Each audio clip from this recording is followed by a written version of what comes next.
Une matinée mouvementée, la Libye au bord de l'embrasement. Il s'en est fallu de peu aujourd'hui pour que la situation sécuritaire ne dégénère en violence. N'eût été un semblant de raison venu de quelque part, plus exactement l'intervention d'un groupe armé de Tripoli qui a joué la voix de la raison.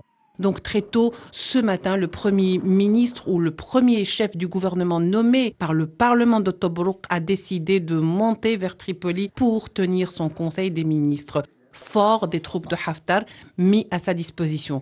Mais les troupes de Tripoli ont intercepté leur avancée. Des coups de feu ont éclaté, laissant craindre le pire. Heureusement, quelques heures après, les troupes armées de Haftar, appuyant Fathi Bashara, se sont retirées. Alors qu'il n'y a pas longtemps, les deux hommes se vouaient une inimitié manifeste. Une alliance contre nature que seul l'objectif de Beïba rassemble. Bashara, dans les troupes de son allié Haftar se sont retirées quelques heures après, explique ce retrait par le souci de préserver la population. Les États-Unis ont réagi immédiatement, se disant très inquiets, de même que Stephanie Williams, la chargée du dossier libyen, a appelé à la retenue. Rajoutons que la violence n'est pas la solution. La crise, dira-t-elle, doit être réglée conformément à un processus constitutionnel. Le risque de nouveaux affrontements n'est pas totalement écarté tant que cet imbroglio politique persiste en Libye.